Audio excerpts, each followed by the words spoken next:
Hello. How is everyone doing? I pray you guys are having the most amazing day today.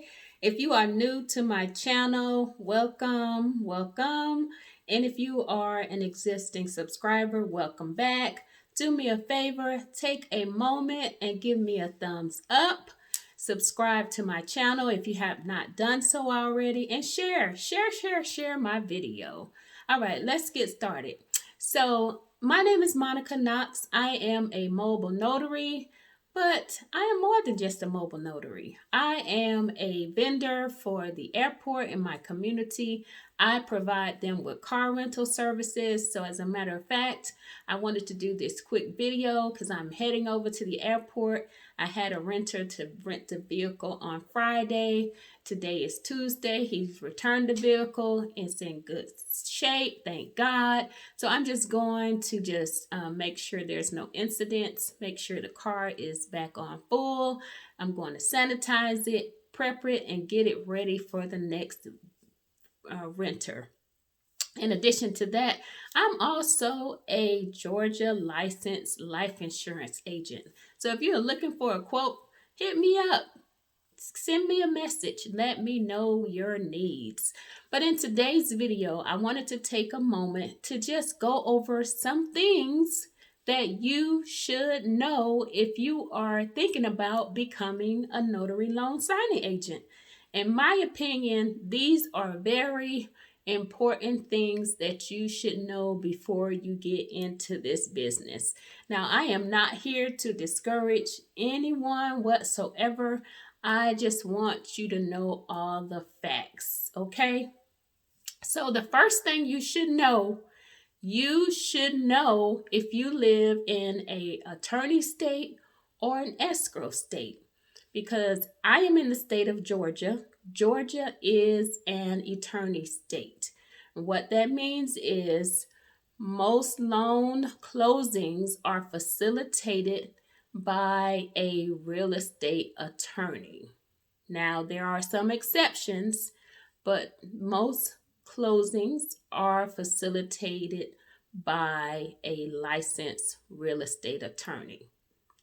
And I have done closings so let me say this. So either the attorney facilitates the closing or the notary must be under the direction of an attorney. What that means is I've done closings where I've contacted the attorney at the closing table. I had the attorney on video. The attorney explained the documents to the signer, and I simply just did the notarizations. Okay, that's one example. Now, there's also loan modifications where we are able to do without an attorney. And if the signer is a resident of Georgia, but they may have property in an escrow state, we are able to do that as well without an attorney. Okay, that's just some examples. Now, if you live in an escrow state, what that means is the escrow or title company normally outsources that closing to a notary loan signing agent. So they typically, notaries that live in escrow states typically have the ability to make a little bit more money than those in attorney states, because you have to pay the attorney, and if the notary is there, you got to pay the notary. But anyway, yes, attorney states, that is something you should know if you live in attorney or escrow states. That's why it's so important. I am a big proponent in knowing your notary laws. You need to know what is permissible and what is not permissible in your state. Please learn your notary laws, okay?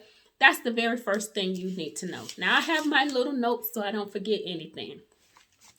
The second thing that you need to know is some of these loan closings, depending on the type of loan closing it is, requires a witness. Sometimes you may need one witness. Sometimes you may need two witnesses. Now, I always reach out to the signer to see if they could provide their own witnesses or witness. And if they are not And if I have to provide a witness, then I will go back to the signing service or title company, and I will ask for additional money for the witness. Sometimes I'll get my husband if he's available. Sometimes I'll get my neighbor. And I think it's important that they get compensated for their time. So I will request for additional fee. Sometimes I'll do it up front. It kind of all depends, but bottom line is I do request for additional money to pay my witness, and I typically pay them between $20 and $25. Most of the time it's $25, okay?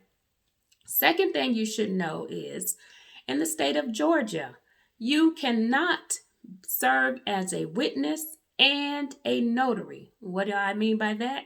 If you are notarizing a document and it requires a witness signature, you cannot sign and notarize on that same form. You cannot be in the state of Georgia. There are some states allows you to be the witness and the notary, but in the state of Georgia, you cannot be the witness and the notary. Again, know your notary laws, okay? The next thing I wanted to talk about is net 30. In this business, you will be paid net 30, meaning payment will not be received until 30 to up to 45 days after that closing. Yes, 30 to 45 days after that closing. Now, there are a lot of deadbeat signing services out there that will try to take advantage of newbie signing agents. And I have seen on forums where some notaries have not even gotten paid because you have these deadbeat signing services. That has not happened to me because I have my preferred signing services and title companies that I work with, and I never have a problem with pay. Okay, so please be aware of deadbeat signing services. I mean, you already got to work 30 days. Typically, it's 30 days. Sometimes it's a little longer. But I like working with title companies because usually they send you a check within 2 weeks or so. But that's another whole topic. Okay, so net 30. The next thing is cancellations. Yes, you are going to have cancellations. There have been several occasions. Either I was on my way to a signing and it was canceled, or I'm calling because I always call prior, the day before the signing to confirm, and then I'll call maybe a couple hours and come to find out it was canceled. So yes, you will have to deal with cancellations. You never know how your day is going to go. So it does happen. You will have cancellations, or the loan closing may be postponed, okay? So the next thing you need to be aware of is printing. Oh my goodness. You are going to have to print a lot of loan documents in this business. Yes, you have to print a copy to be signed and notarized, and then you have to leave a copy for the signer. Yes, you leave a copy for the signer. Now, when you are first starting out in this business, sometimes it's very helpful because if you've made a mistake on the copy that you have to be signed and notarized on your copy for the signer, if you make a mistake on that, then it's easy to pull that same page from the signer's copy and just swap them out. When I first started, I did that on a couple occasions where I made a mistake, and thank God I had a copy. I pulled the signer's copy and I switched that out and gave them the sheet that I made a mistake. They don't care. And as you get more comfortable with doing this, now I'm at the point where I will ask the signer, is it okay if I print on front and back two-sided? And they're like, yeah, sure, that's no problem.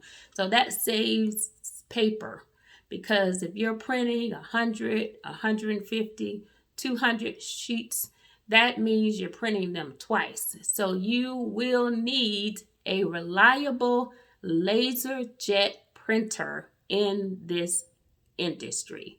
Lots of paper, lots of ink, lots of printing. All right.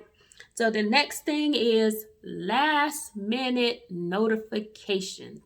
In this industry, we always get last minute notifications. For example, I can be sitting here and I can get a notification on my phone for a signing that's 30 minutes from now or 45 minutes from now or an hour from now, depending on what I'm doing and if I have time and if the fee is fair and if it's close, I will do it. I will hit accept and I will do it. Okay, but if you are brand new, when you are first starting out, I would not recommend you do that for your first signing. My opinion, do not do a last minute signing on your first signing assignment. Okay. All right. So the next thing I want to talk about, Scanbacks. Yes, in this industry, you have to do Scanbacks. A lot of these signing services and hiring companies want you to scan that document back once you have left the closing table. Yes, Scanbacks. Now, I have a mobile scanner and I have an app on my phone. So if it's not a lot of pages, I'll just scan from my phone. If it's a lot of pages, then I will use my mobile scanner. And then after that, you have to drop these documents off at either UPS or FedEx the same day because they want that document back.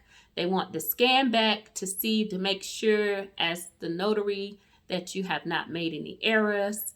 And then they want that packet back the next day. If it's Monday through Friday, they'll get it back the next day. If you drop the packet off on a Friday, if it's Monday through Thursday, they'll get the packet the next day.